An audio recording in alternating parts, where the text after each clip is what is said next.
Hello people of the world and welcome to today's episode of Coffee Chats with Jax. For those of you who are just joining in, we are doing a video series right now about my book, Be Free, which is about my journey overcoming shame and depression and stepping into a life of freedom and grace and learning who Jesus is. This chapter that we're on is called Life, and this chapter was my favorite chapter of all the chapters of Be Free. This chapter called Life that I wrote was the first one that I really felt like I was finally taking the gloves off and just learning how to be me, learning how to be confident, not only learning about my writing style, my sense of humor, but learning about what quirks about myself that I like, and learning that even with broken, messy days, peanut butter stains on white t-shirts, I'm still okay, I'm still loved, and it really taught me how to love myself even with that. We tend to be our worst enemy sometimes, our greatest obstacle. When the truth is, we need to be our biggest fan. We need to be in our own corner. Because if we could walk out that front door, loving who we are, confident in who we are, having grace for our mistakes, we can change the world. I have been battling my whole life with insecurities, just like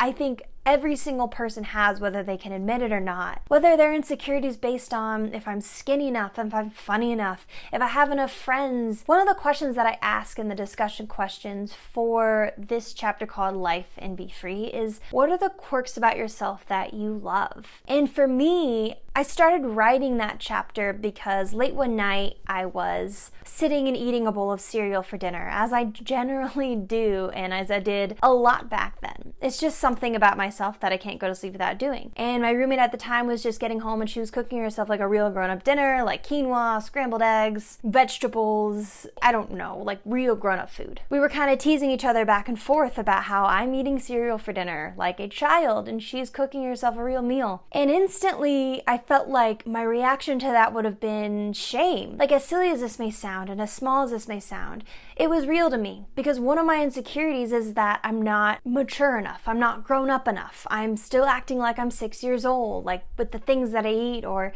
the TV shows that I watch, things like that. I feel like people don't take me seriously and I feel like I'm incapable of making decisions and I'm not a real adult. And all these things that literally make me want to run home and hide under the blankets in my house and just play video games that I used to play when I was 6. And all of a sudden I felt this instinct to fight back at that voice in my head and be like, you know what? I love that I eat cereal for dinner. I love that quirk about myself. And so I began to go on this journey of thinking, what else have I been ashamed of or hidden? I'm a very clumsy person. One of my eyes is nearsighted, the other eye is farsighted. I have to have people sit on this side of me when I talk to them or it gives me a headache. Like, these are things I used to be embarrassed, but lately I'm learning how to embrace. We all have something. Just like I talk about the deep struggles and brokenness that we all have, we also all have these little quirks that we shouldn't be embarrassed about, but we should love about ourselves because we need to learn how to love who we are, every little piece of it. Another question I ask in these questions is, what normally attracts you to wanting to be somebody's friend? And I think that question really goes with the first one because one of the biggest things that really attracts me to a person is their ability to love who they are, their ability to be themselves wholeheartedly and embrace the little things and to just walk through life confidently knowing that they're loved, even when there are stains on their shirts. That is like the most attractive quality in the world to me, and that's something I'm trying to move towards being. And finding humor in life. I have had a habit of making jokes and smiling to avoid tough stuff, to avoid hard conversations, to avoid pain. It might not seem like that based on these videos because I tend to talk about serious things or write about serious things, but in my everyday life, that's not a natural thing for me to do. But I think there are times amidst the hard stuff, like as important as it is to deal with it head on and to really push through and have the hard conversations and to process and to not avoid, I think it's almost just as important to make sure to laugh in between, to make sure to go play, to make sure to go on long drives and eat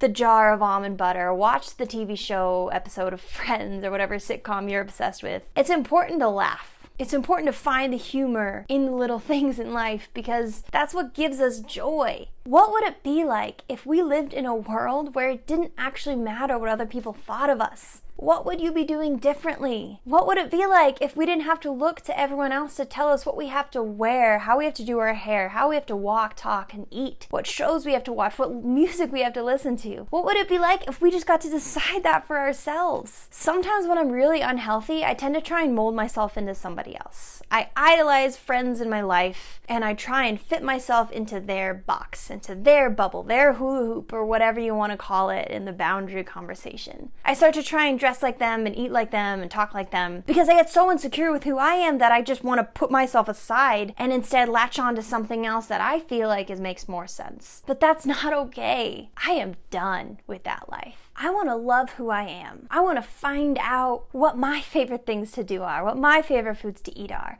what my quirks are. And I want to love them so much because they are a part of who I'm created to be. So I want to ask you the same question. What quirks about yourself do you love? What have you used to be embarrassed about and ashamed about, but actually is really beautiful quality of who you are? Talk about it with your friends. Write it down in your journal. Pray about it. Whatever you want. But find out what makes you you. Both the really cool things and also the really quirky things, because they're both beautiful and they matter. Because you matter. Thank you for watching this video, you guys. If you would like to purchase my book, Be Free, and the discussion questions that come along with it with this video series, there's a link to that in the description box below, or send me an email, which is also in the description box below. I love you, and I will talk to you next time.